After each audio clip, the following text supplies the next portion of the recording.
entre las calles de un pueblo de tierra y amor, tallan que tallan sus manos, entre los mates cebados, un simple quebracho que espera ser Dios. ¡Qué dichoso árbol! Él es curita de un pueblo derramando amor. Él es sotana, él es viento, él es bandera de encuentro que juntos flamean hacia el Redentor. ¡Qué amigo que tengo! Camina zapato de encuentro con la cruz que ilumina tu pecho. San Francisco, solano en tu cuerpo, violinero viejo. Camina llamando a María, pa' que teja tu santa armonía, que en tus rezos tú sigas creciendo, hombre del silencio.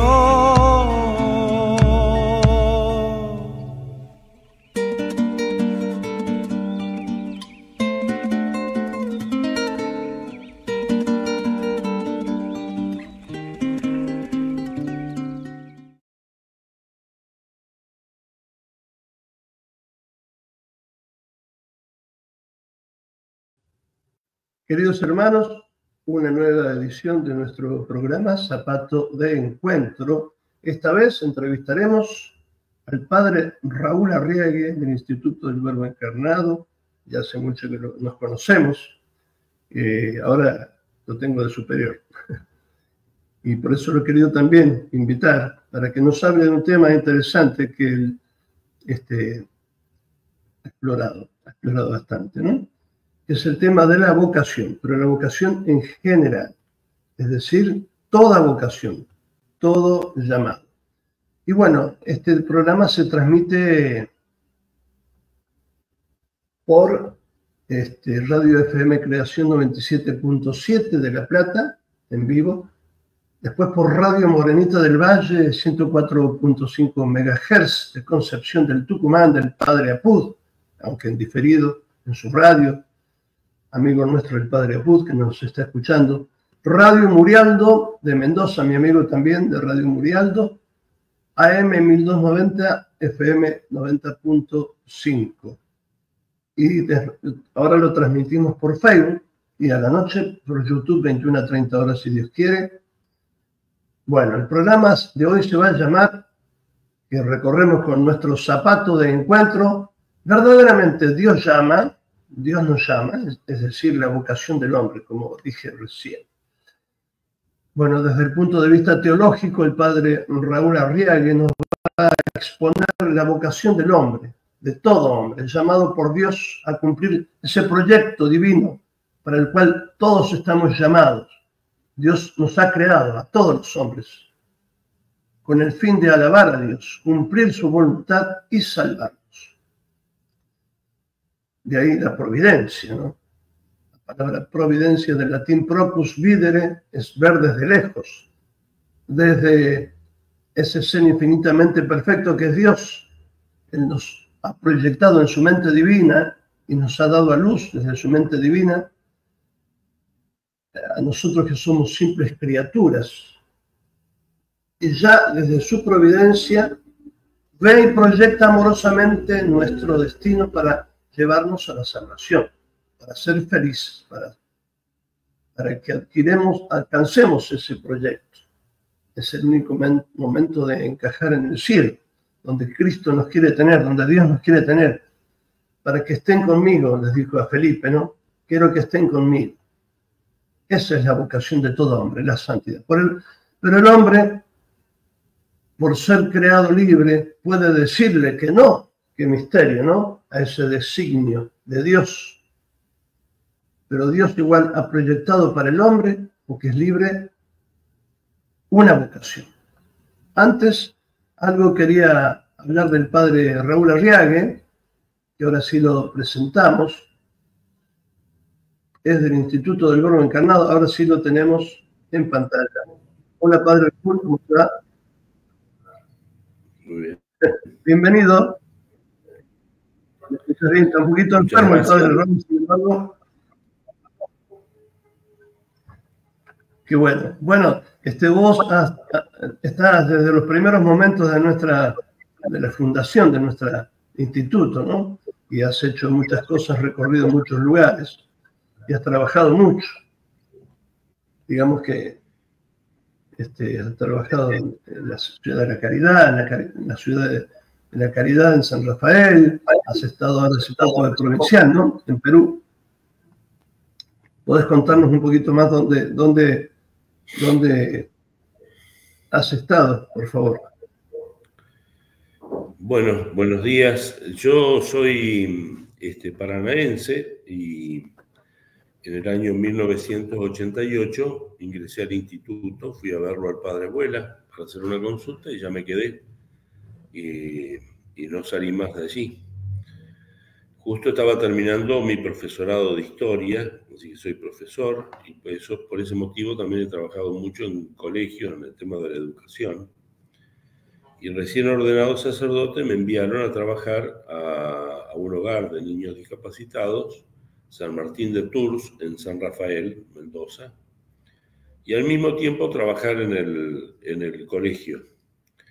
Así que siempre fueron dos trabajos que estuve haciendo. La educación, ¿no? La educación sobre todo, ¿no? Las dos cosas, sí. Me tocó 16 años estar en el hogar y estuve más de 22 años en el colegio como profesor, más de 30. Así que, y después sí me enviaron a misionar a Perú, estuve 4 años y ahora estoy en La Plata, en la parroquia Santa Rosa de Lima. Ahí atrás tienen una imagen pintada por el padre Agustín. Gracias. Así que eso simplemente. Bueno, gracias.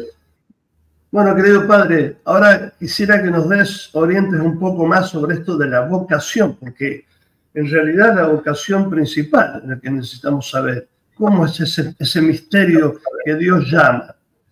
Bueno, o sea, que Dios no se desentiende, Dios se entiende con todos nosotros, ¿no? Claro. Bueno, yo simplemente voy a exponer algunas cosas y después, en todo caso, si hay alguna pregunta, alguna inquietud, con mucho gusto. También lo estamos esperando, lo primero me parece a mí ¿sí? Estamos esperando a Claudio Rossi, que nos va a acompañar también, pero en cualquier momento va a aparecer. Esperemos que aparezca.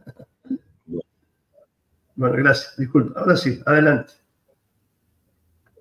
Bueno, lo primero me parece a mí de explicar un poquito el tema de los términos, porque el padre Agustín hablaba acerca de lo que es la teología de la vocación. Entonces, ¿cómo para conocer a qué se dedica la teología? La teología es el estudio de Dios o de las cosas de Dios o lo que nos conduce a Dios.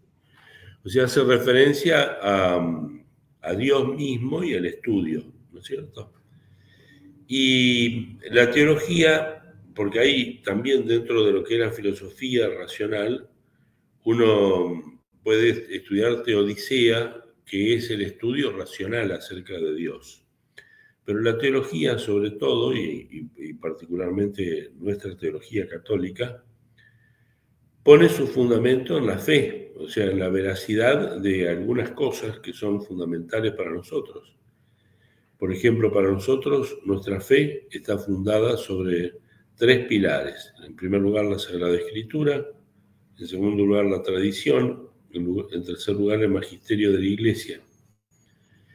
Y también podríamos decir que la misma liturgia es fuente de la fe, porque así fue ordenada por nuestro Señor Jesucristo y también por la Iglesia, por los apóstoles. Este estudio utiliza la razón, porque si bien se dirige a las cosas que son misteriosas, que son reveladas, como por ejemplo la Sagrada Escritura, pero después aplica la razón de modo riguroso como para poder obtener ciertas consecuencias de las cosas que se afirman. Así, por ejemplo, analiza los elementos de la fe, sobre todo para ver si son posibles, porque nuestro Dios es tan ordenado y nos ha dado a nosotros la capacidad de pensar, de entender, que si nosotros encontráramos cosas que fueran contradictorias, tendríamos que decir esto no puede ser. O sea, ¿por qué motivo? Porque aplicamos un principio de filosofía, un principio fundamental: nada puede ser y no ser al mismo tiempo y bajo el mismo respecto. Entonces nosotros justamente tenemos que ver si habría posibilidad de ser que aquello que está revelado no fuera contradictorio a la razón. Por más que no lo podamos comprender, son misterios mucho más profundos. Si nosotros pudiéramos comprender los misterios de Dios, seríamos Dios concretamente. No es así. Entonces, tenemos que ver, analizar las cosas desde esa perspectiva, con la revelación que nos ha hecho nuestro Señor Jesucristo, y aplicar la inteligencia para sacar las consecuencias lógicas. Y esto es, sobre todo, ¿no es cierto?, para poder actuar. El hombre necesita conocer de las cosas. En segundo lugar, el término vocación. Vocación viene de vocar, de llamado, y hace referencia al llamado que Dios hace al hombre. El llamado puede ser general, como por ejemplo a la existencia. Por eso se habla que hay tres llamados principales. Uno a la existencia: el Señor nos llama de la nada, nombrándonos. El segundo llamado es a una vida de intimidad con Dios, es decir, la santidad. Y el tercer llamado fundamental es el llamado, ¿no es cierto?, a la santidad en un estado de vida, que puede ser matrimonio o vida consagrada. Por supuesto que después hay otro llamado más que pueda ser más particulares a cada uno, qué sé yo. Por ejemplo, llamándome a mí a la vida sacerdotal, consagrada, yo entiendo también que me ha llamado de algún modo a ejercer una docencia, bueno, cosas así que Dios puede seguir llamando. Y lo mismo un padre de familia, ¿no es cierto? Un hombre, un padre de familia que, además de haber sido llamado, ¿no es cierto?, a la existencia, haber sido llamado también a la santidad, y a la santidad en un estado de vida dentro del matrimonio, puede también ser llamado a la política o a alguna profesión en particular, como para que allí, ¿no es cierto?, cumpla su misión, su función principalmente. También nosotros tenemos que tomar en cuenta de que el llamado puede ser a una persona individual, como es lo que vamos a intentar tratar, pero también puede ser a un pueblo, a una sociedad. Ya que hay pueblos que han sido llamados por Dios, así sale en la Sagrada Escritura muchas veces, para castigar a otro pueblo o para cumplir una misión, como por ejemplo preparar todas las cosas para la llegada del Mesías, como el caso del pueblo de Israel. Puede ser también que uno puede ver la vocación como Dios suscita una sociedad, así como suscitó, por ejemplo, a España para cumplir una misión de evangelizar toda América, descubrir América, evangelizar América y Filipinas. De tal modo que ese gran Papa, León XIII, decía que después de la encarnación él consideraba que no había una obra más grande que la evangelización de América hecha por España. Y realmente fue así. Y entonces el pueblo se abocó a ese tipo de cosas. Y como Dios que lo estuvo llamando, procurando de que le dijera que sí. Bueno, de algún modo ya el padre Agustín lo dijo en la introducción, que Dios llama y que nosotros podemos decirle que no, sí, porque Dios sumamente es respetuoso de nosotros. Si nosotros vemos, y esto lo podemos ver con la inteligencia, simplemente a la luz de la razón, que todas las criaturas que existen, todas las cosas que existen, tienen una finalidad concreta. Así la piedra, el vegetal, el animal, todo tiene una finalidad concreta. Que hay un orden en todas estas cosas. Y entonces de descubrir el orden, uno puede descubrir el ordenador. Por eso uno podría demostrar la existencia de Dios simplemente por la razón. Y en ese orden, como hay un ordenador, tengo que decir que ese ordenador es inteligente. Y entonces, como es inteligente, también, ¿no es cierto?, crea para una finalidad concreta, es decir, le da a cada ser una finalidad y le da una característica especial. Bueno, para los seres que son irracionales, como los vegetales, los animales, incluso las piedras, Dios ha puesto en ellos inclinaciones naturales. Es decir, una inclinación natural que los fuerza a obrar siempre del mismo modo. Es lo que nosotros muchas veces llamamos instintos. Es una fuerza irresistible que la criatura, ¿no es cierto?, sufre, de algún modo podemos decir que sufre, para cumplir un plan determinado. Pero en el caso del hombre, la inclinación principal del hombre, a pesar de que tiene algunas inclinaciones que comparte, por ejemplo, con los vegetales, con los animales, la inclinación principal del hombre es al pensamiento, al pensar, al decidir, al ser libre. Y entonces, como es una causa, diría Santo Tomás, es un efecto contingente, porque el hombre puede obrar de tal o cual modo, Dios cumple su papel de decirle: yo he pensado en vos para tal cosa. Esa es la vocación principalmente. Es como indicarle al hombre qué es lo que tiene que hacer, pero sin violentarlo del todo, porque él respeta la libertad de cada uno. Podemos ver incluso en el Evangelio, en ese pasaje que se leyó en estos domingos pasados del joven rico, que cuando el joven rico le pregunta, ¿no es cierto?, qué tiene que hacer para alcanzar la vida eterna, el Señor le dice: cumple los mandamientos. Cuando él le dice: ¿qué más tengo que hacer?, entonces Jesús, mirándolo con amor, dice el evangelista San Marcos, le dijo: si quieres ser perfecto, ve, vende todo lo que tienes y dáselo a los pobres. Y el joven se marchó triste porque no estaba dispuesto a dejar todas sus riquezas. Y Dios lo respetó. No vemos que se haya vengado ni nada por el estilo, sino que Dios respetó ese designio del hombre, porque es la naturaleza misma que le ha dado al hombre. Es esa inclinación natural de ser él libre, como diría Santo Tomás, ser causa de sí mismo. Perdón.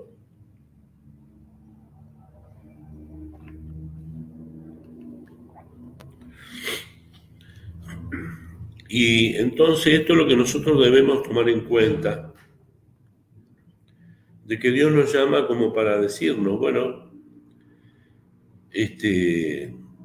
yo te he pensado para tal cosa o para tal otra. Hay que entender que cuando uno hace teología, está hablando de cosas que son misteriosas. La vocación, por ejemplo, la vida, nuestra propia existencia es un misterio. Pero la vocación es un misterio, y es un misterio muy grande, porque es la relación de dos personas, la mía y la persona divina, que me llama. Y entonces, en esa relación, en esa interacción, puede haber muchas confusiones. De hecho, muchas personas no encuentran la vocación. Y eso puede ser causa de sufrimiento, así como muchas veces lo vemos en los jóvenes que no quieren seguir a Dios como Él les pide. Y no estoy hablando únicamente de la vida matrimonial, sino también, de la vida consagrada, sino también de la vida matrimonial. De que a veces, ¿no es cierto?, se empeñan en no acceder a tal cosa con tal persona, o habiendo cuidado tales detalles, y viven una vida de tristeza. Lo conozco eso muy de cerca, porque me ha tocado acompañar a un joven que se negó muchas veces de seguir a Dios y vivió realmente en un infierno. Y entonces yo lo comparaba con la vocación de Jonás. ustedes recuerdan, después vamos a hablar algunas cuestiones de Jonás, pero cómo Jonás se negó a Dios. Dios lo llamó y le dijo, ve a la ciudad de Nínive y predica allí en mi nombre. Y él se escapó, se fue para Tarsis. Y estando en el mar, sobrevino una gran tormenta que lo angustió a él y a todos los que rodeaban a él. Es decir, no seguir la vocación angustia a aquel que no la sigue, pero también genera todo un impacto en las personas que lo rodean. Y seguir la vocación de Dios, lo que hace principalmente es poner paz en mi corazón, tanto del que lo sigue como de toda la gente que lo rodea. Y esto es algo importante que nosotros debemos considerar. Bueno, yo quería comentar un poco este tema a partir de un texto al cual recurro permanentemente porque me parece a mí que es bien palmario, como se dice así, bien claro. Es algo, ¿no es cierto?, que nos permite estudiar lo que es la vocación en sí misma, y es el texto de Jeremías. Yo voy a hablar un poquito de la vocación de Jeremías y después voy a hacer una aplicación a todo tipo de vocación. Porque lo que le pasa al profeta es algo que también nos pasa a nosotros. Y lo que Dios le dice al profeta es algo que también de algún modo nos lo dice a nosotros. Entonces empieza así el primer capítulo de Jeremías. Versículo primero. Palabras de Jeremías, hijo de Gilquías, uno de los sacerdotes de Anatot, en territorio de Benjamín. Vino la palabra del Señor sobre él en tiempo de Josías, hijo de Amón, rey de Judá, el año 13 de su reinado. Y después en tiempo de Joaquín, hijo de Josías, rey de Judá, hasta el fin del año 11 de Sedecías, hijo de Josías, rey de Judá, hasta la deportación de Jerusalén en el 5º mes. El Señor me dirigió la palabra. Antes de formarte en el vientre, te elegí. Antes que salieras del seno materno, te consagré. Te constituí profeta de las naciones. Yo repuse, ay Señor Dios mío, mira que no sé hablar, que solo soy un niño. El Señor me contestó, no digas que eres un niño, pues irás a donde yo te envíe y dirás lo que yo te ordene. No les tengas miedo, que yo estoy contigo para librarte, oráculo del Señor. El Señor extendió la mano, tocó mi boca y me dijo, voy a poner mis palabras en tu boca. Desde hoy te doy poder sobre pueblos y reinos para arrancar y arrasar, para destruir y demoler, para reedificar y plantar. Bueno, hasta ahí la palabra de Jeremías, bellísima, porque nosotros estamos viendo acá un elemento que es fundamental. El profeta se siente llamado e intenta de algún modo expresar todo lo que experimentó. Lo primero que manifiesta es que la vocación Dios llama en un tiempo y en un espacio determinado. Por eso que él dice, Jeremías, hijo de Gilquía, uno de los sacerdotes de Anatot en el territorio de Benjamín. Le vino la palabra en tiempo de Josías, rey de Judá, y así sigue. Está diciendo, Dios me habló en tierra de Benjamín durante el gobierno de Josías. Como yo podría decir también, si es que lo recordara bien, que es un ejercicio que uno puede hacerlo perfectamente bien, por ejemplo, a los casados le puede resultar más sencillo, el hecho concreto, es decir, tal día, estando yo en tal lugar, experimenté el llamado de Dios. Y esto es así siempre. Siempre es así, es decir, Dios llama concretamente al hombre en un tiempo y en un espacio determinado. Pero también es importante tener en cuenta lo siguiente, que ese llamado tiene un origen eterno. Ese llamado tiene un origen eterno, es decir, le dice Dios a Jeremías, antes de formarte en el seno materno, yo te elegí, es decir, te amé, eso es lo que está diciendo. Y antes de que saliera del seno materno, yo te consagré, es decir, te destiné para tal cosa. Y uno se puede preguntar, ¿cómo puede ser esto? Que Dios ame antes de que yo exista, me ame antes de que yo exista. Porque hay que tomar en cuenta de que el amor de Dios al nuestro tiene una diferencia muy grande.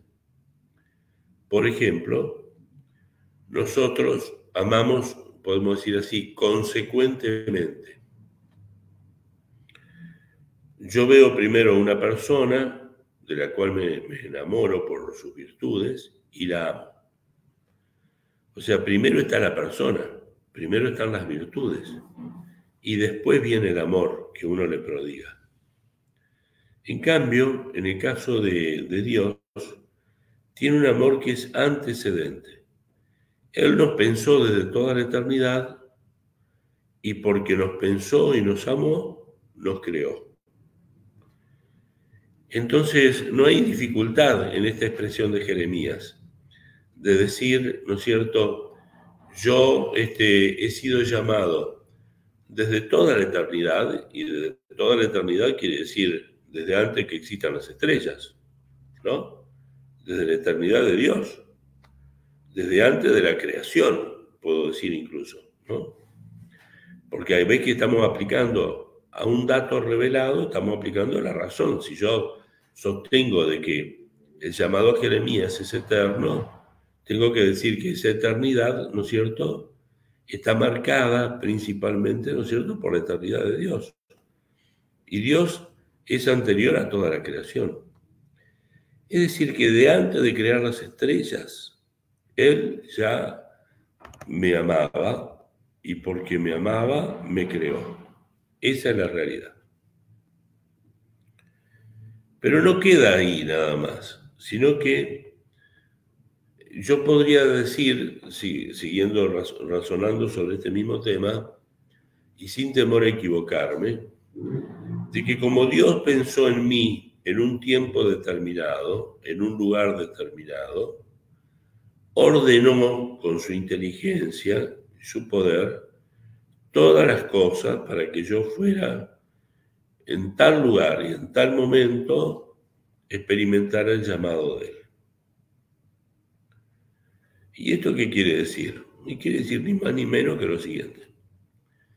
De que como Dios pensó en mí en toda la eternidad, desde toda la eternidad, antes de que existieran las estrellas, antes de que existiera la tierra y todo lo demás, y me pensó a mí para tal momento, o sea, que yo iba a nacer tal día, en tal año, en tal lugar, hijo de fulano y sutana. Él fue ordenando todas las cosas para que se produjera eso. Y entonces yo puedo decir perfectamente bien de que Él creó la tierra en razón de mí, en razón del llamado que me hacía a mí. Y no únicamente eso, sino que creó las estrellas, creó todas las cosas en razón de mí, de mi persona, de mi llamado.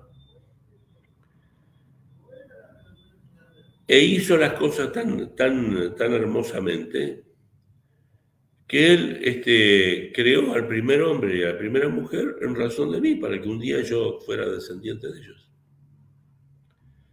Y todo el ordenamiento entre Adán y Eva y yo, y mi persona, en el momento de mi nacimiento, también fue ordenado por mí.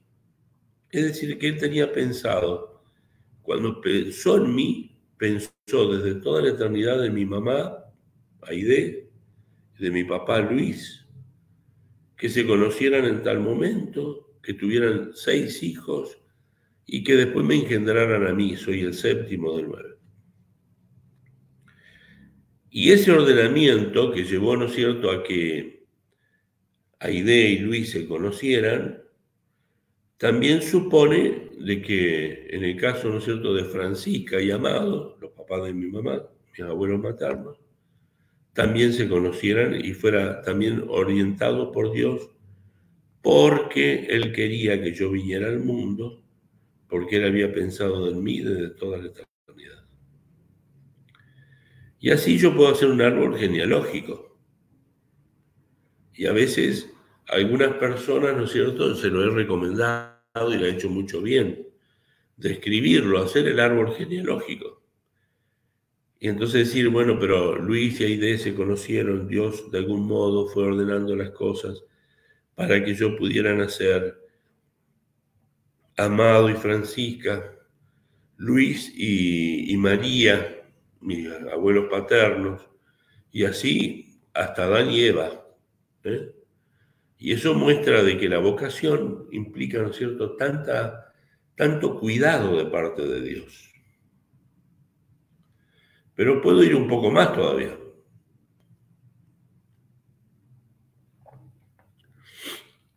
Por ejemplo, yo me acuerdo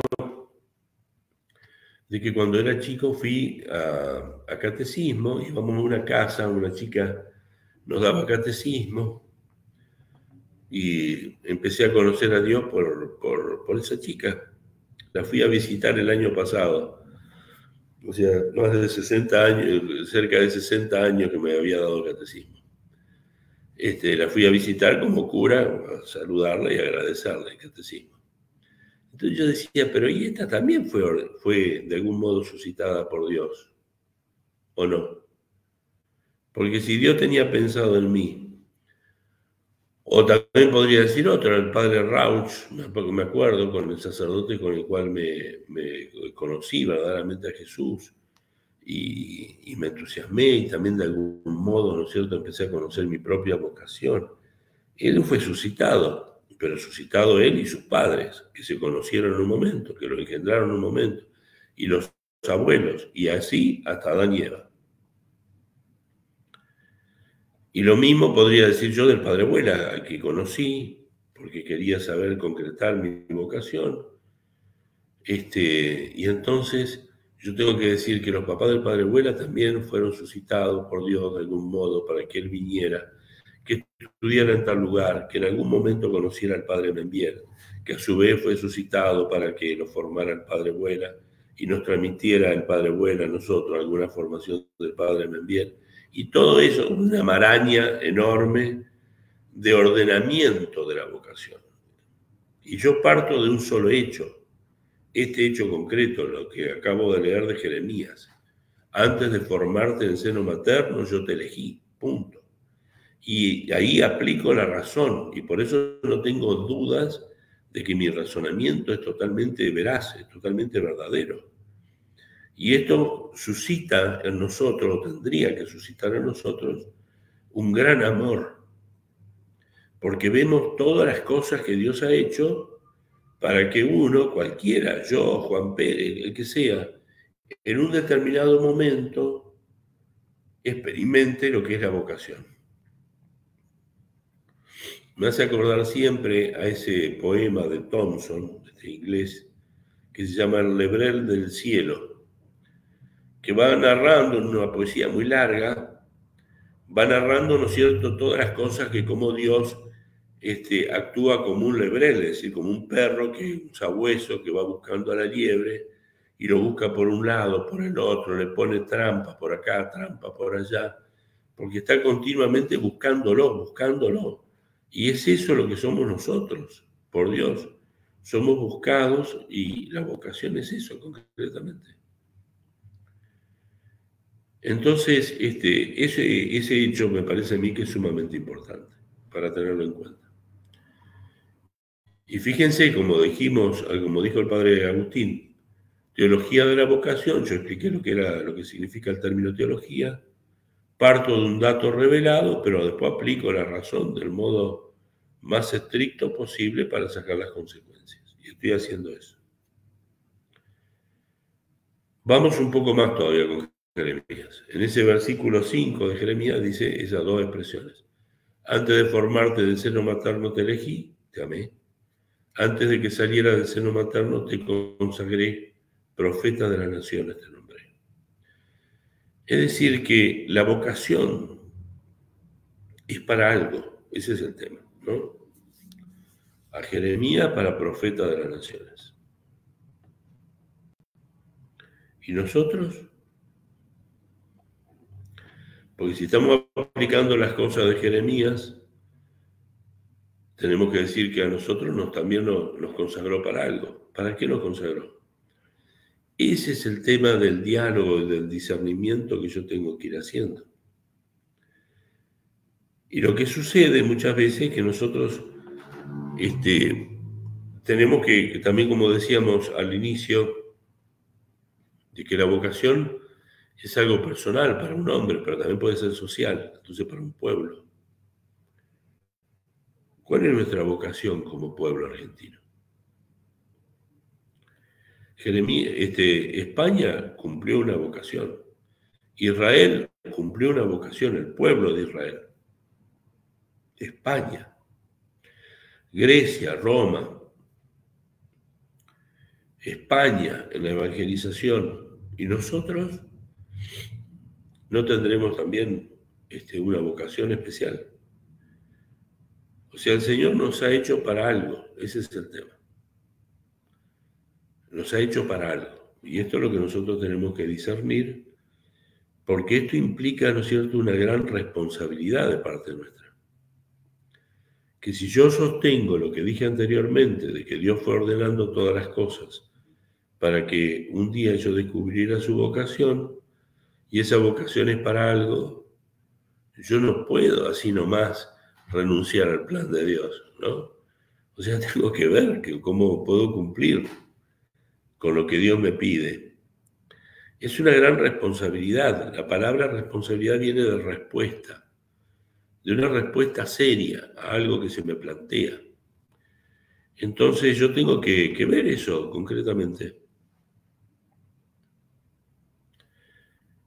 Bueno, podríamos decir más de esto, pero yo por el tiempo me parece que voy a avanzar un poquitito más. En el versículo 6 de Jeremías está la respuesta de Jeremías. Dice: ay, Señor, Dios mío, mira que no sé hablar, que solo soy un niño. Que es lo que nos pasa a muchos, nos ha pasado, al menos a mí, creo que en un momento, que existe como una especie de vértigo entre lo que Dios nos pide y lo que nosotros somos. O sea, cuando nosotros nos consideramos a nosotros mismos, vemos, ¿no es cierto?, que hay una desproporción con lo que Dios nos pide. Ese es el tema. Y entonces nos entra el miedo. Lógicamente es así. Le pasó a Pedro en la pesca milagrosa, narrada por San Lucas, capítulo 5, versículo 5 en adelante. Después que Cristo estuvo predicando, sentado en su barca, le dijo: navega mar adentro y echa las redes. Él sabía, ¿no es cierto?, que esa hora no era, que había estado toda la noche bregando, no había pescado nada. Hay una desproporción muy grande. Él conocía, tenía todos los datos de la ciencia o de la técnica para poder pescar, y sabía que es imposible pescar en ese momento. Pero claro, acá Dios se juega su poder, se juega su llamada, y por eso es que le dijo: esto, echa las redes, y Pedro respondió tan hermosamente: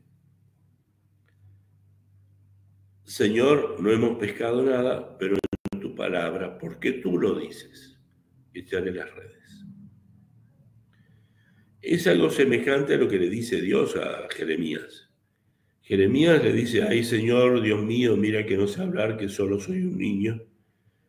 El Señor le contestó: no digas que eres un niño, pues irás a donde yo te envíe y dirás lo que yo te ordene. O sea, hay una gran desproporción. Tú eres muy pequeño para hacer todas las cosas. Pero si vas a donde yo te digo y haces lo que yo te digo, no tengas miedo. Por eso sigue en el versículo siguiente: no les tengas miedo, que yo estoy contigo. Y sigue después, en el versículo 9, el Señor extendió la mano, tocó mi boca y me dijo, voy a poner mis palabras en tu boca. Desde hoy te doy poder sobre pueblos y reinos para arrancar y arrasar, para destruir y demoler, para reedificar y plantar. Es decir, yo estoy contigo, yo te doy la gracia. Ese es el tema. Entonces, esa desproporción que existe, que lo lleva a Jeremías a decir, soy un niño, no puedo, no sé hablar, desaparece inmediatamente. Porque Dios asiste. Bueno, es lo que experimenta aquel que sigue su vocación. Ya seas religioso, seas padre de familia, es lo que Dios le ha pedido. Y si Él se pone simplemente ahí, puede hacer algo grande. Y lo más grande, o lo más maravilloso, podríamos decir, es que vence las desproporciones. Ese es el tema. Vence las desproporciones. ¿Cómo puedo hacer yo para alimentar mi familia? Dios me pide que sea una familia numerosa, ¿cómo? Y uno le dice, pero queda así como algo literario nada más, Dios proveerá, pero que efectivamente Dios provee. Ese es el tema. O, por ejemplo, me pide que me meta en una cosa pública y que trabaje en favor de la sociedad. Dios me dará la gracia, si es que yo le soy fiel. Porque Dios está jugando todo su poder. Decíamos al inicio, ¿se acuerdan? Que podíamos demostrar la existencia de Dios por la sola razón. Podemos demostrar eso a partir del orden que existe. A partir del orden que existe, podemos demostrar también de que Dios es un ser inteligente, porque está todo ordenado. Y a partir de estos dos elementos, nosotros podemos decir de que como está todo ordenado, Dios es providente. Es decir, si lo ordena, está ordenando los medios hacia el fin. O sea, no se limita a crear y a destinar, sino que también se entrega las cosas. Y esto nosotros lo podemos ver con la luz de la razón natural.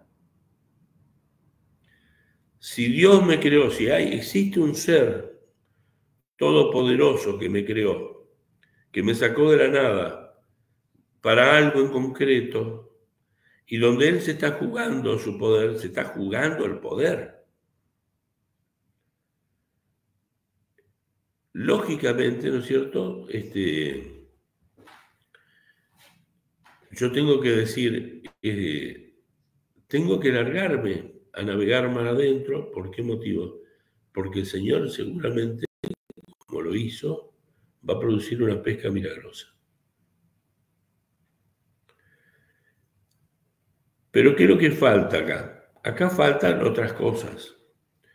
Falta, ¿no es cierto?, también la decisión del hombre, que es lo que nosotros tenemos que ver. Porque es el hombre el que tiene que colaborar con Dios. ¿Y esto por qué? Bueno, ahí podemos nosotros darnos cuenta que si el Señor nos respeta tanto y nos creó a nosotros en el ápice de la creación, podemos decir así, somos nosotros los que estamos encargados de darle, como decía el padre Agustín al inicio, esa gloria que él se merece. Bueno, entonces nosotros nos podemos preguntar, ¿pero qué? ¿Dios necesita de nosotros para su propia gloria? No, en realidad no necesita de nosotros, porque la gloria de Dios se puede considerar de dos modos. Una gloria intensa, que es la que tiene desde siempre, y por eso Él, desde que es Dios, desde siempre, es feliz y es sumamente glorioso. Pero hay otra gloria, que es la que nosotros sí podemos darle, que es la gloria extensa, se dice así, que es cuando uno, ¿no es cierto?, es bueno y tiende a difundirse, y entonces ve en las criaturas, en la bondad de las criaturas, ve su propia gloria de otro modo distinto. Se ha multiplicado. Es lo que les pasa a ustedes como padres de familia, ¿no? Porque el amor que se tienen entre los padres se ve coronado por los hijos, al mirar a los hijos. Es esa extensión así. Bueno, Dios a nosotros nos creó en el ápice, en el lugar más alto de la creación material. Y nosotros tenemos una misión, que es permitir que todas las criaturas lo glorifiquen. Es lo que yo veo en el capítulo 8 de la carta a los Romanos. San Pablo dice, la creación entera gime con dolores de parto, hasta la redención de parte de los hombres. Porque el hombre la sometió, dice así. ¿En qué sentido la sometió? Y la sometió en este sentido, en cuanto a que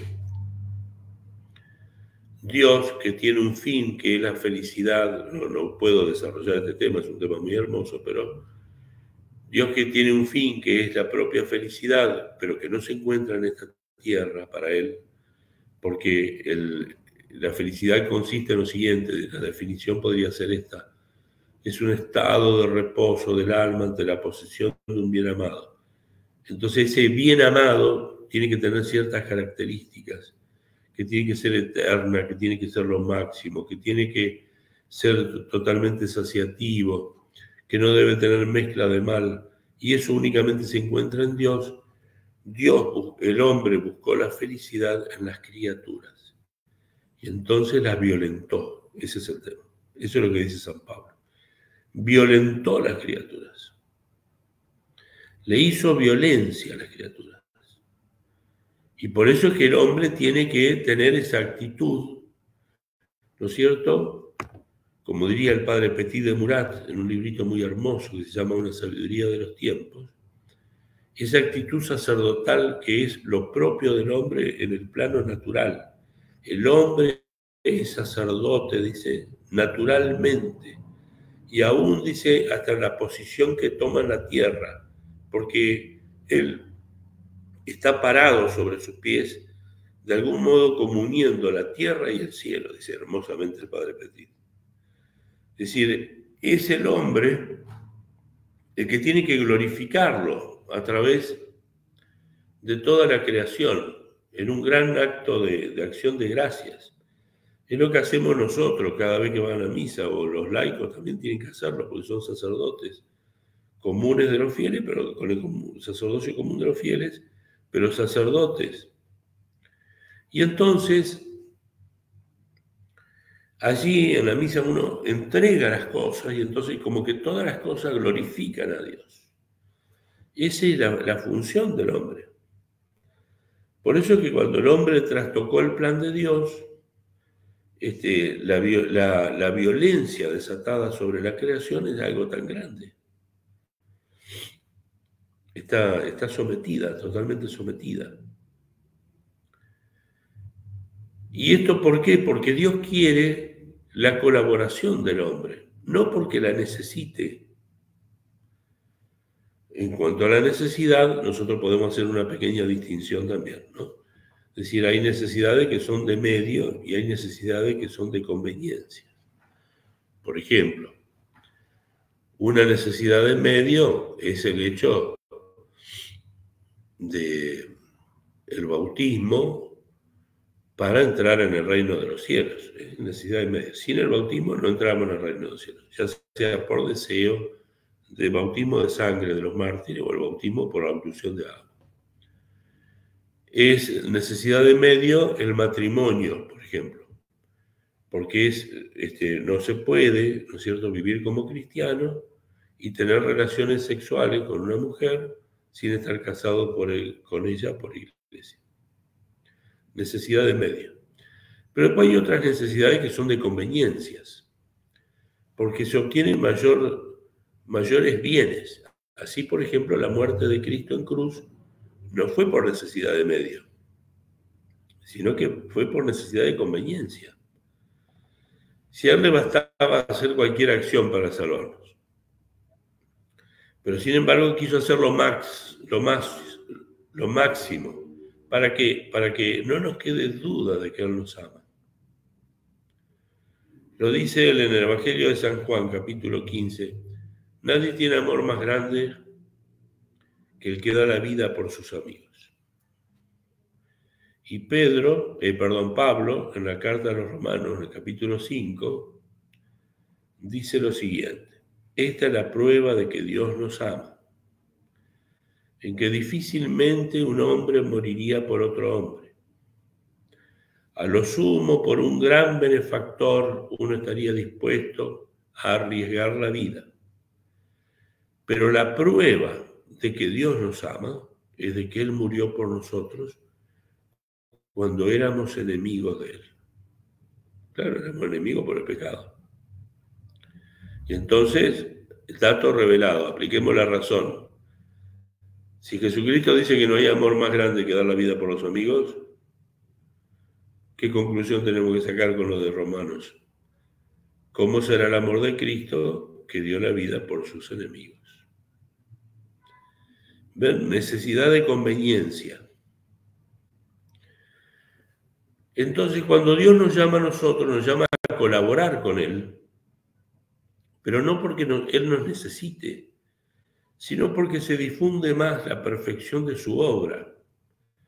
Nosotros, cuando somos colaboradores con Él, nos hacemos más perfectos, o sea, cuando seguimos nuestra vocación. Y Él mismo, sin tener necesidad, se hace deudor nuestro.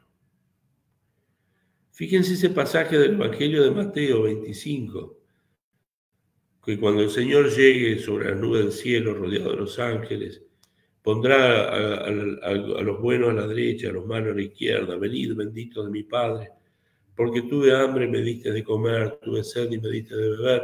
¿Cuándo, Señor? Yo no te di a vos de comer, le di a Pedro, le di a María. ¿A vos no? Y entonces el Señor ahí va a decir: os aseguro que cada vez que lo hiciste con el más pequeño de mis hermanos, conmigo lo hiciste. Es decir, fíjense, el Señor se pone en deudor nuestro, porque es tanta nuestra dignidad, es tanto lo que valemos, que el Señor no nos quiere como esclavos, sino por eso nos dice: ya no os llamo siervos, a vosotros llamo amigos. Pero el esclavo hace las cosas por obligación. En cambio, cuando hay una persona que busca qué es lo que Dios le pide y se esmera por cumplir eso quiere decir, ¿no es cierto?, que esa persona se ha elevado sobre su pequeñez. Y esto me parece que es maravilloso. ¿Qué es lo que nosotros tenemos que hacer? Colaborar con la vocación de Dios en este sentido. Indagar, buscar, estar atentos. Quiero terminar justamente con la vocación de Isaías, que es tan hermosa. Dice así, algo parecido a Jeremías, porque intenta ubicar cuándo fue llamado por Dios. El año de la muerte del rey Osías vi al Señor sentado sobre un trono alto y excelso. La orla de su manto llenaba el templo. Junto a él estaban los serafines, cada uno con 6 alas. Con 2 alas se cubrían el rostro, con 2 el cuerpo, con 2 volaban. Y se gritaban uno a otro diciendo: Santo, Santo, Santo es el Señor del universo. Llena está la tierra de su gloria. Temblaban las jambas y los umbrales al clamor de su voz, y el templo estaba lleno de humo. Hermosísimo, los primeros versículos del capítulo 6. Y sigue diciendo: yo dije, tiene la misma experiencia de Jeremías, ¿no? Yo dije, ay de mí, estoy perdido, yo, hombre de labios impuros, que habito en medio de gente de labios impuros, he visto con mis ojos al Rey, Señor del universo. Uno de los seres de fuego voló hacia mí con un ascua en la mano. que había tomado del altar con unas tenazas. La aplicó a mi boca y me dijo: al tocar esto tus labios, ha desaparecido tu culpa, está perdonado tu pecado. Entonces escuché la voz del Señor que decía, escuchen qué maravilloso esto. Entonces escuché la voz del Señor que decía, ¿a quién enviaré? ¿Quién irá por nosotros? Contesté, aquí estoy, mándame. Es el deseo de colaborar, perdón por la garganta, el deseo de colaborar con la obra de Dios. Aquí estoy. Bueno, me parece que con eso es suficiente, ¿no? Ya está. Bueno, bravo. Gracias. Bueno, gracias Raúl, padre Raúl. Lo tenemos acá a Claudio Rossi, que lo había presentado hace rato, y es un gran amigo, y gracias por acompañarnos, Claudio. Acá lo tenemos a Claudio por fin. Bueno, mira, esta charla, bueno, le agradecemos al postulador de la causa de Jordán Bruno Allenta, que también nos está acompañando, ahí, siempre nos acompaña, este gran hombre que ha hecho tanto bien, porque fue fiel a ese llamado de Dios, como dijo el padre Raúl, ¿no? Fue fiel. Acá hay muchas preguntas que caben, que seguramente a Claudio le van a caber, porque estamos hablando del llamado universal, ¿no? El deber de Estado, que si respondo a ese deber de Estado que Dios planificó en mí, en fin, tantas cosas. Una sola pregunta yo, después le dejo a Claudio. ¿Qué habremos hecho de malo? ¿Cuántas veces le habremos dicho que no al Señor en nuestra Argentina para que la Argentina ahora esté tan mala, tan mal? ¿Cuántos abortos hemos hecho a ese proyecto de Dios? ¿Cuántas veces hemos abortado el proyecto de Dios? Mi pregunta. Bueno, te estás refiriendo a la vocación de un pueblo, ¿no es cierto? Sí, porque vos hablaste también justamente de eso. Muchas veces la vocación viene por la herencia, ¿no? O sea, nosotros hemos recibido de España una herencia, una tradición, una fe de la cual se ha apostatado. Y se ha apostatado, ¿no es cierto?, a través de la educación, a través de muchos elementos. Entre otros, también esto que vos mencionás, el tema de la muerte, del aborto, pero no es ese el problema más serio, ¿no? Perdón, yo no dije el aborto, yo no dije el aborto, dije cuántas veces hemos abortado los proyectos de Dios. No, perdón. No, está bien. Sí, bueno, sí, hemos abortado el proyecto, sobre todo, me parece a mí, en cuanto a la generosidad. Argentina siempre se caracterizó por ser sumamente generosa, una tierra de promisión, generosa con toda la gente. Cuando Argentina se empieza a cerrar, también lo estamos viendo ahora, ¿no es cierto? Que hay muchos elementos así como que plantean como el cerrarse de la frontera, cerrar todas las cosas. Es simplemente como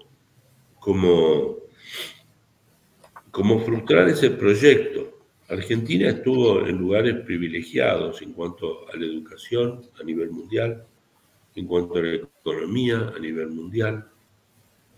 Pero claro, uno cuando empieza a destruir la misma fe, o por ejemplo, la misma familia, sobre todo la familia, que no cumple su papel, empieza a degradarse todo, ¿no? Yo hace unos años, antes de ir a Perú, estaba leyendo una estadística acerca de la situación familiar de los presos en Argentina. Más del 70%, casi el 80% de los presos vienen de familias disfuncionales.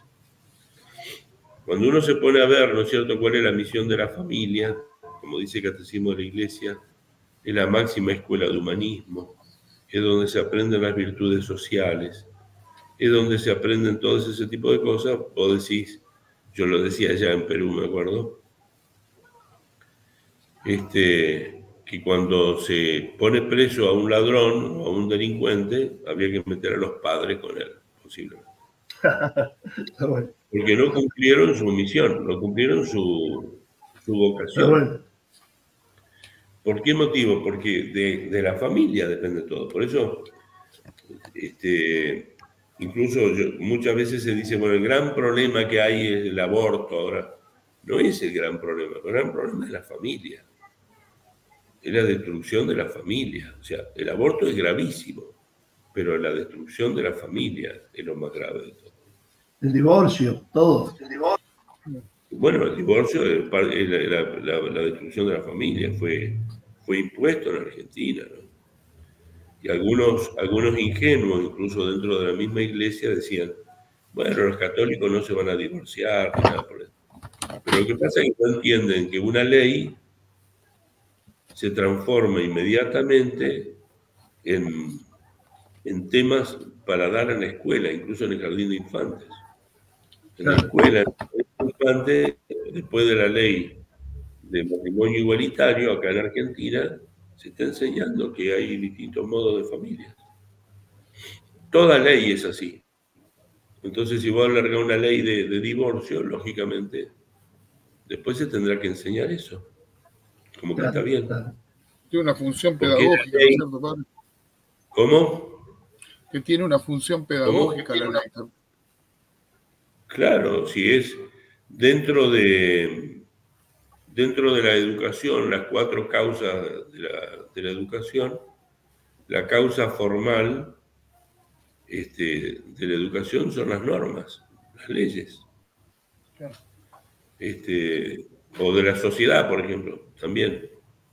Son las normas.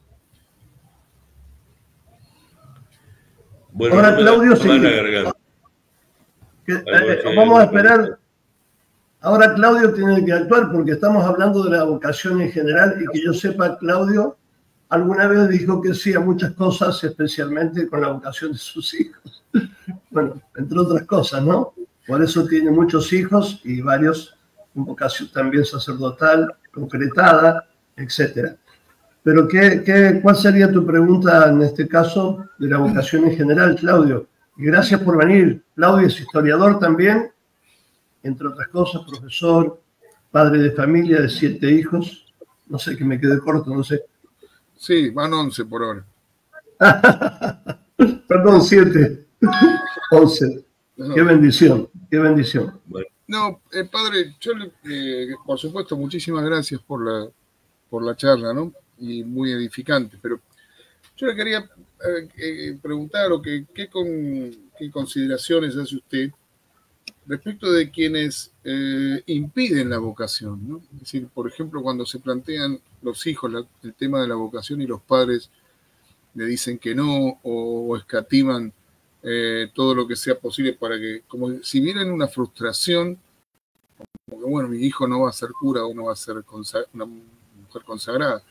¿Qué nos podría decir a eso, ¿no? Más allá de que no tenga ciertamente mucho mérito los padres en esas cosas, porque son los hijos los que dicen que sí a ese llamado, yo creo que en la familia es importante que uno cree un clima y que plantee el tema de la vocación. Pero más que nada le quería preguntar eso, ¿qué recomendaciones puede darnos así en general en esos casos, ¿no? Cuando las familias, los padres niegan. ¿Querés una respuesta políticamente correcta o incorrecta?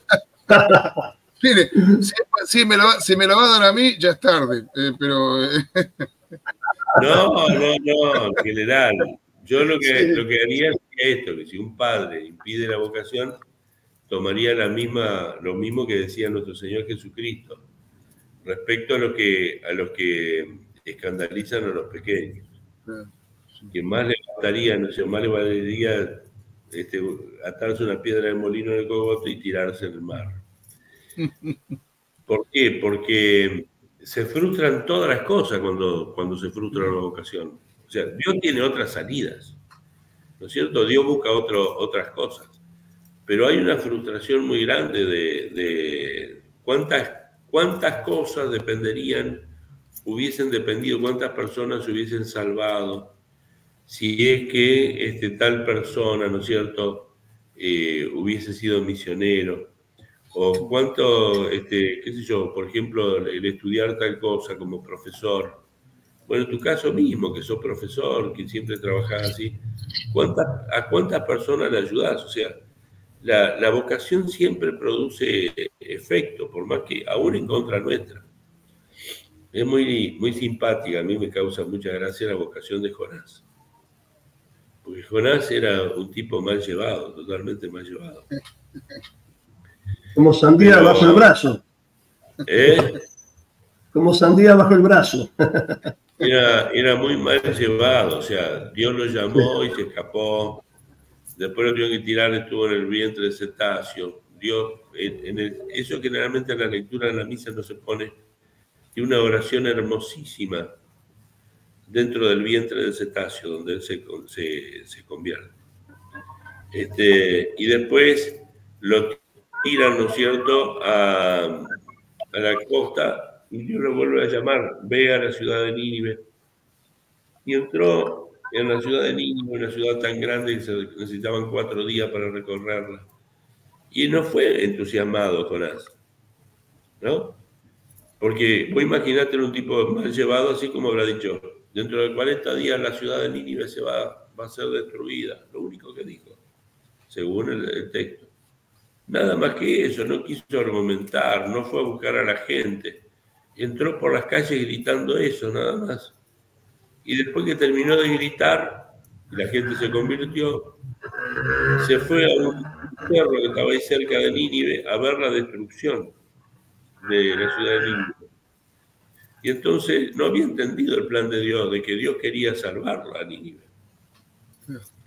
Entonces el tipo está totalmente, ¿no es cierto?, así mal llevado, y dice, ya sabía que eres misericordioso, por eso es que no quise venir. Por eso que no quería venir, como diciendo, yo quiero realmente que se cumpla lo que dije, porque si no quedo mal yo, más o menos así podríamos. Entonces Dios hizo crecer un ricino para darle sombra en un día, y Jonás estaba feliz, y al otro día lo hizo secar, y entonces Jonás se puso de nuevo bravo, y empezó a maldecir su día, su nacimiento. Entonces Dios le dice, tú te afliges, dice, por un ricino que no plantaste ni hiciste crecer, que en un día creció, que en otro día se secó. Y yo no me voy a afligir por una ciudad donde hay más de 200.000 personas. Como diciendo, el seguir la vocación aunque sea de mala gana, produce frutos, ¿entendés? Entonces, pero no seguirla es algo terrible. Sí, es algo terrible, un escándalo. Sí, claro. Yo veo también en la historia, ¿no? Por ejemplo, Isabel la Católica no solamente dijo sí a Dios una vez, sino muchas veces. Una cadena de sí engendra cantidad de obras como consecuencia. Por ejemplo, el Concilio de Trento no hubiese sido el Concilio de Trento si no fuera por Isabel la Católica, que dijo sí a muchas cosas, envió a grandes santos al Concilio de Trento. En fin, España no hubiese recibido la cruz y la Virgen si no fuera por ese sí y así. Claudio le dijo que sí cuando Dios le pidió a sus hijos, y bueno, y después sus hijos dijeron que sí. Toda esa cadena que se originó a raíz del matrimonio de Claudio y su esposa. Por ejemplo, pongo un ejemplo concreto, y así en tantas cosas, ¿no? Pero también cuántas consecuencias cuando decimos que no, ¿no? Cuántas vocaciones frustradas. No sabemos, ese es el tema, cuánto mal, pero sin lugar a duda que deben ser muchas cosas malas. Sí. Bueno, Agustín, yo estoy muy cansado, porque estoy enfermo, así me voy. Sí. Bueno, muchas gracias. Muchas gracias, te sacamos el jugo igual, ¿viste? Gracias, padre. Gracias, cúrese. Cuídate bien. Bueno. Saludo a tu esposa. Muchas gracias, padre. Igualmente. Gracias. Igual con Claudio podemos... ¿Qué tal, Claudio? Gracias por venir, como siempre, gran amigo. Quisiera que simplemente, si querés, podemos extender un poquito más este tema, porque es medio extenso, porque imagínate, si colaboramos con Dios, como decía San Agustín, ¿te acordás? El Señor que te creó sin ti no te salvará sin ti. ¿Cuántas cosas, no? Cuánta gama de posibilidades hermosas que puede dar Dios, ¿no? Sí, sí. A mí me parece que una cosa importante es que la gente sepa en general que, por ejemplo, el caso de las vocaciones, de los hijos con vocaciones, son una cantidad de gracias que uno recibe que no tiene idea, ¿no? Incluso, y digo que no son gracias espirituales solamente, porque cuando uno tiene la presencia de un sacerdote en la familia, un religioso, las conversaciones son mejores, crece la caridad entre los miembros de la familia, hay una preocupación por la unidad de esa familia, y se empieza a pensar en cosas más importantes que cuando uno no lo tiene. Entonces, a veces le preguntaba yo eso al padre, porque hay un montón de gente que yo veo que por ahí sus hijos plantean la cuestión vocacional y lo ven como una frustración, como algo, mi hijo cura, ¿qué va a pasar? Y no saben que está eso, es una cantidad de gracias que son enormes, claro, enormes.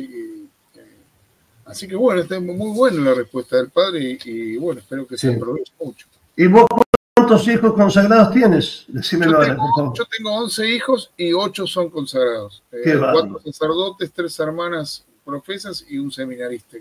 ¿Y dónde están estos hijos? El seminarista vino por acá el otro día. Sí. Hay 2 que están en San Rafael y los demás están dando vueltas también un poco por varios lados, por España, por Italia, por Grecia.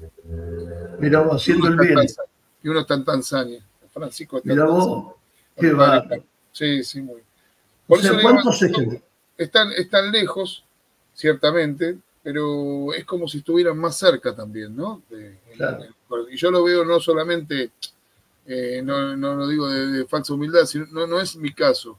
Nosotros tenemos la gracia de un grupo de amigos que tienen sus hijos también sacerdotes y hermanas religiosas y cómo se disfruta la unidad de la familia religiosa a la que pertenecemos, que es el Verbo Encarnado, y lo lindo que es decir, que entre nosotros como amigos, de hecho, las conversaciones son mejores, la relación es mejor, el respeto, hay un montón de cosas que crecen gracias a la presencia, porque en definitiva es mayor presencia de Dios en nuestras casas, ¿no?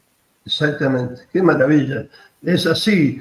Y uno si va en la historia, vos que sos historiador, por ejemplo, gracias a que tuvimos un Papa Santo como San Pío V, que se puso a rezar el rosario en Lepanto, por la batalla gigante naval más grande del mundo, y de repente todo lo que generó, ¿no? Si no estaríamos alabando a Alá. Tal cual, tal cual.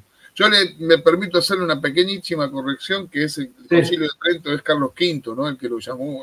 Carlos V, sí. Claro, no Isabel. No Isabel, claro. Sí, perdón. Pero bueno, ahí lo que decía el padre, si no hubiera sido por Isabel, tampoco existiría Carlos V, ¿no? Entonces, claro.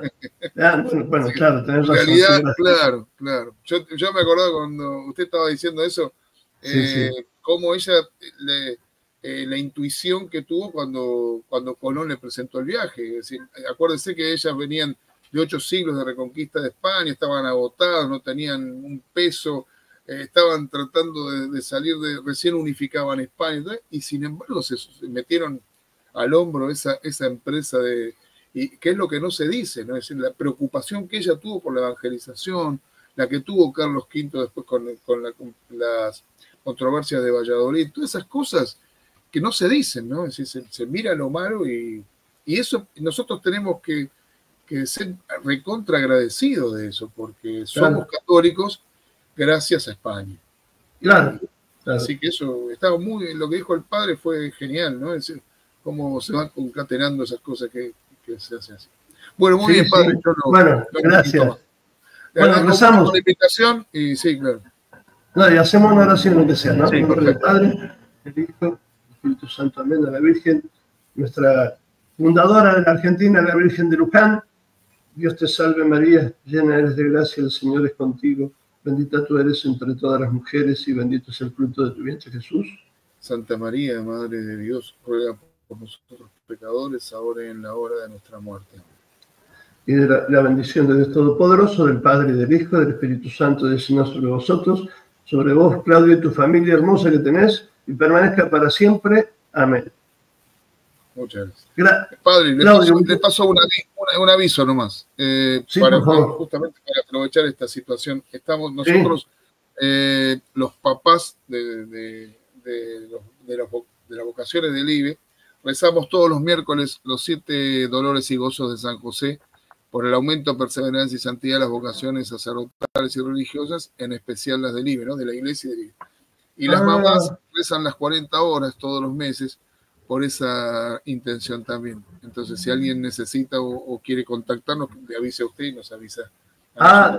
Rezamos por las vocaciones. Lo estoy anotando acá para que... Perfecto. Entonces, todos los miércoles, ¿y me quedará dar alguna dirección así para poner acá? Claro, si usted necesita, yo después le paso el enlace para el grupo. Pero más que nada son los dolores y gozos de San José. A los dolores y gozos. Estoy escribiéndolo acá para ponerlo en la pantalla. Perfecto. San José. Decía para ponerlo así la gente escribe, ¿no? Sí, perfecto. Bueno, lo pongo ahí en pantalla. Bueno, agradezco. Gracias, no, al contrario, gracias a vos, Claudio. Qué bueno siempre tu presencia que esté acompañándonos. La bendición, la bendición. Un abrazo también, gracias. Bendiciones, gracias.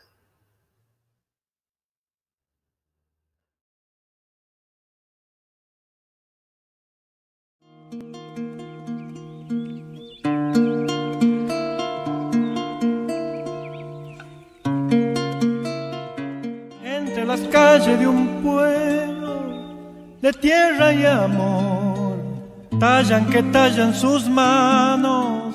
Entre los mates cebados, un simple quebracho que espera ser Dios. Qué dichoso árbol. Él es curita de un pueblo derramando amor. Él es sotana, él es viento. Él es bandera de encuentro que juntos flamean hacia el Redentor. Qué amigo que tengo. Camina zapato de encuentro con la cruz que ilumina tu pecho. San Francisco, solano en tu cuerpo, violinero viejo. Camina llamando a María, pa' que teja tu santa armonía, que en tus rezos tú sigas creciendo, hombre del silencio.